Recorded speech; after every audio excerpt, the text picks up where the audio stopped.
It's first thing in the morning. I'm leading a meeting, and I'm at the front of the room going over the plan for the week when all of a sudden the boss in the room starts yelling at me. "What?" she screamed. "This isn't what I asked for. This isn't what I wanted." And then she looks past me to my boss and says, "Claire, what's going on here? Why aren't you getting me the result that I wanted?" I was stunned. Part of me wanted to yell back. If this was so important to her, maybe she should have come to more than one of our planning meetings. Part of me wanted to crawl into a hole. Maybe it was my fault. Maybe I hadn't pushed her team hard enough. Part of me wanted to just walk away. Fine. If this isn't what you want, you don't need me here. All of those reactions passed through my mind in a millisecond. Have you ever been yelled at like that? If so, then you know that those kinds of interactions can be completely overwhelming, as if work weren't exhausting enough with all the pressure and deadlines and time crunch. Add conflict on top of that, and you have a recipe for burnout. Now, I think the real problem is that we have a tendency to react, to take things personally, to blame the other person or fight back or blame ourselves. What's the alternative? 3 strategies. Get present, put it in perspective, and stay in partnership. So let's start with getting present. Having a calm, centered presence sets you and everyone around you up for success. Sounds great, right? But how do you get there? Well, being present means taking a pause between your reaction to whatever's happening around you and your response, what you say or do next. Let's look at an example. Imagine that you're parenting a teenager. It's Saturday and they're going out with their friends. "Be home by 10, you call." "Ah, man, that's not fair," they say before stomping off and slamming the door. Now, in that moment, it's perfectly normal to feel frustrated, irritated, maybe even amused by their tantrum. But not everything that's going on inside of us is going to fit the role that we're in any given moment. Taking a pause gives you an opportunity to come up with a better response from your parent role. As a leader, staying in role can have a major impact on your team. One of my clients was really overwhelmed by her work. She was leading a major change initiative, and her boss was really anxious about how it was going to go. So he kept grilling her, asking for updates and coming up with new ideas of reports, and she just found this completely too much. Here she was managing this big project and also having to constantly be on the lookout for when she might get ambushed or scolded by her boss. She was stressed out. Now, about 4 months later, when I saw her, she looked totally relaxed and happy. "What's going on?" I asked. "I have a new boss," she said.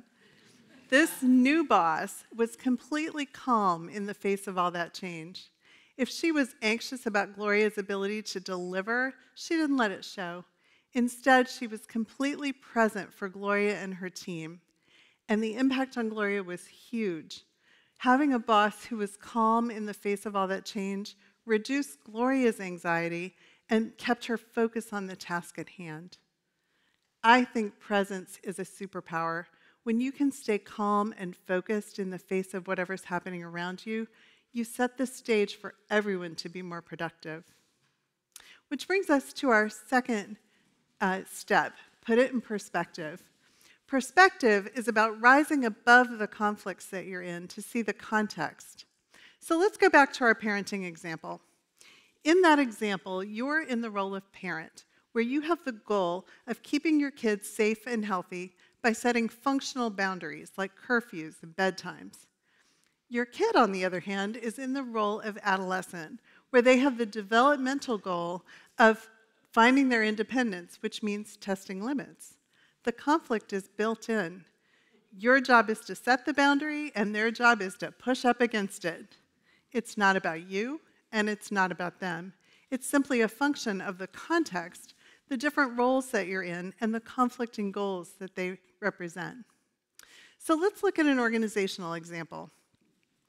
Two leaders in a busy hospital are having a heated exchange. "You are being so disrespectful," says the head of obstetrics. "Well, you're being completely irresponsible," says the head of pediatrics. What's going on here? Well, the head of obstetrics has created a new policy for the hospital that they will no longer do mandatory drug testing for the women coming into the labor unit. Instead, the staff will ask permission before they do any testing. To them, this represents a way of honoring the agency of the mother. To pediatrics, though, this seems crazy. With newborns, knowing whether they've been exposed to drugs in utero is important to their care. They're working with the infant in mind. This is a real conflict, a real strategic dilemma. Do you look out for the needs of the mother or the needs of the child? The real solution is going to take both sides working together, which is less likely to happen if they're making the conflict about each other. When we lose sight of the context and we argue person to person, we tend to get competitive, wanting to be right, wanting our side to win. We blame, pathologize, or dehumanize the other side. Having perspective gives us a bird's eye view so that we can see how our roles and structures and goals might be contributing to the conflict, and then we can work through those differences together and find common ground. Which brings us to our third strategy, staying in partnership. One writer defines partnership as a relationship in which we're jointly committed to the success of whatever it is we're working on together. Now, if you're in a conflict with someone, it's because there's something you're trying to accomplish together, whether that's raising a teen, or running a major change initiative, or caring for patients in a busy maternity ward. Working in partnership means that you keep your eye on that shared goal, moving out of the reactions that you have, taking that pause that we talked about, and refocusing on the goal and finding a way to work with the other side and engage the other side in finding a solution. The most important thing you can do in that moment is to pay attention to how you're talking to one another. One writer says that communication is the first problem we need to solve before we can solve any other problems together. When we're having a reaction to someone, the behaviors we use are complaining, blaming. We might become sarcastic or dismissive or righteous. We might get into a polite fight where we use a lot of yes buts with one another, pretending to agree when we really don't. Those behaviors create a lot of noise that get in the way of our information getting across and reduce the possibility of partnership. On the other hand, when we're in our role, we're present and fully focused on our shared outcome, we're likely to use behaviors that lead to trust and reduce the conflict. Things like paraphrasing the other person to make sure that we've heard them, or asking questions to understand their point of view, or stating clearly and calmly how we feel or what we will or won't do in the situation. Those behaviors help keep us in partnership and move us toward shared solutions. Now, remember that client who yelled at me? In my younger days, chances are pretty high that I would have yelled back or crawled into a hole of self-blame or walked away. But because I knew these three strategies, I had a different solution.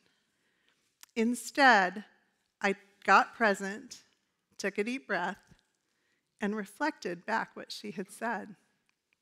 This isn't what you want. This isn't getting you the result that you asked for. Is that right? That's presence and partnership. She sat forward in her chair. Yeah, that's right, she said. Okay, I said, I have a proposal.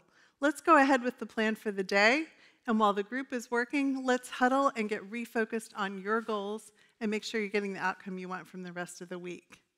That's perspective. How does that sound? I said. That sounds great, she said. And with that, we were able to get back to work.